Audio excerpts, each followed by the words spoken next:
Hello guys. सो हम शुरू करते हैं हमारी आज की कहानी से।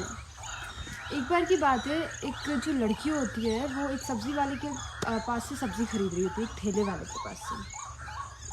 अब वो सब्ज़ी खरीद लेती है और सब्ज़ी खरीदने के बाद वो अपना वॉलेट चेक करती है पे करने के लिए, तो पता चलता है कि वो घर से पैसे लाना भूल गई है। वो सब्ज़ी वाले भैया को बोलती है कि भैया सॉरी, मैं पैसे लाना भूल गई, तो मैं सब्ज़ी अभी नहीं ले सकती। तो सब्ज़ी वाले भैया बोलते हैं मैडम क्या हो गया, बाद में देते ना। तो वो लड़की बोलती है कि भैया मैं पता नहीं कब निकलूँगी, आप ठेला लेके घूमते हो, ऐसा तो है नहीं कि एक जगह शॉप लगाते हो, मैं पता नहीं कब दे पाऊँगी आपको, कब नहीं दे पाऊँगी। तो बोले रहने दीजिए। तो लड़का बोलता है मैडम कोई बात नहीं, मैं रात को इधर ही से निकलूँगा, आप बता रहे थे कि आपका घर पास में ही है, तो आप शाम में दे देना मुझे। वो लड़की को बहुत बोलता है, तो लड़की बोलती है कि चलो ठीक है भैया कोई बात नहीं, मैं आपको शाम में दे दूँगी। अब वो लड़की वहाँ से चली जाती है। उसके बाद थोड़ी देर बाद ऐसा होता है कि वो जो ठेले वाला भैया रहता है, सब्ज़ी वाले, वो देखते हैं कि अरे मैडम तो अपना जो है वॉलेट मेरे इस पे भूल गई है। वो बहुत दूर तक ढूंढता है, उसे मिलती नहीं है। वो क्या करता है, अपने एक दोस्त को खड़ा करता है और वो मैडम को ढूंढने जाता है कि इस साइड निकली थी, मैं ढूंढ के आता हूँ। वो ढूंढने जाता है, बहुत दूर तक भागता है, देखता है, उसे नहीं मिलती। थोड़ी देर बाद उसको वो मैडम मिल जाती है। वो मैडम को बोलता है कि ये लीजिए, आप अपना पर्स भूल गई थी। वो बोलती है थैंक यू भैया। अब वो जैसे ही अपना पर्स चेक करती है, वो बोलती है इसके पैसे कहाँ हैं, तुमने पैसे चुराए ना।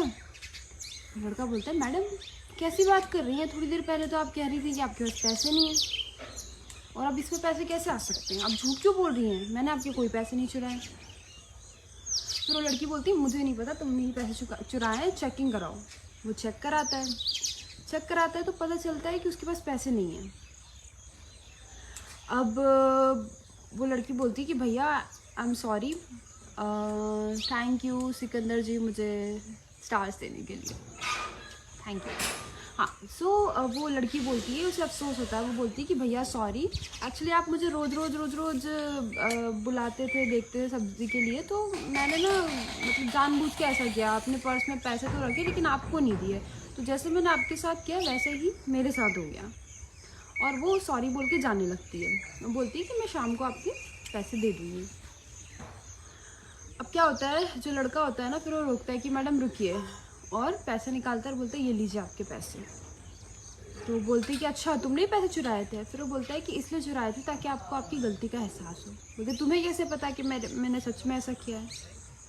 फिर वो बताता है कि जब मैं आपको ढूंढ रहा था, फ्लैशबैक में बताता है कि जब मैं आपको ढूंढ रहा था आपको वॉलेट देने के लिए, तब मैंने देखा कि आप बीच में अपने दोस्त के पास रुके हो और उनसे बात कर रहे हो। तुझे पता है देख मैं सब्ज़ी फ्री में लेके आई हूँ, मेरे पास पैसे थे लेकिन मैंने फिर भी उसको नहीं दिए क्योंकि मुझे रोज़ रोकता था, रोज़ इरिटेट करता था। इसलिए उस लड़की को जो है बहुत शर्मिंदगी फ़ील होती है और वो क्या करती है, अपने वॉलेट से 8,000 रुपये निकालती है और उसको दे देती है। फिर सब्ज़ी वाला बोलता है कि मैडम ये मेरे पैसे नहीं है, इतने ज़्यादा नहीं, मेरे तो सिर्फ 250 रुपये थे, ये तो 8,000 हैं। फिर वो लड़की बोलती है कि भैया ये पूरे महीने के हैं, अब मैं रोज़ आपके पास से ही सब्ज़ी लूँगी, मुझे माफ़ कर दो, मुझे बहुत बुरा लग रहा है अपनी बात सुन के कि मतलब मैं किसी गरीब के साथ ऐसा कर रही थी, क्योंकि 250 रुपये मेरे लिए तो कोई मायने नहीं रखते लेकिन आपके लिए बहुत रखते हैं। So guys never do this, क्योंकि what we give to universe will definitely give it back to us. So जो हम देते हैं वही हमें मिलता है. So always do good to the people around you, and if you give kindness, kindness will come to you. If you give hate to the universe, your universe will return your hate to yourself. So always spread love, positivity, and kindness to the world. So I hope आप सब लोगों को मेरी story अच्छी लगी हो, and see you super soon with the new story. तब तक के लिए tata bye bye, love you all.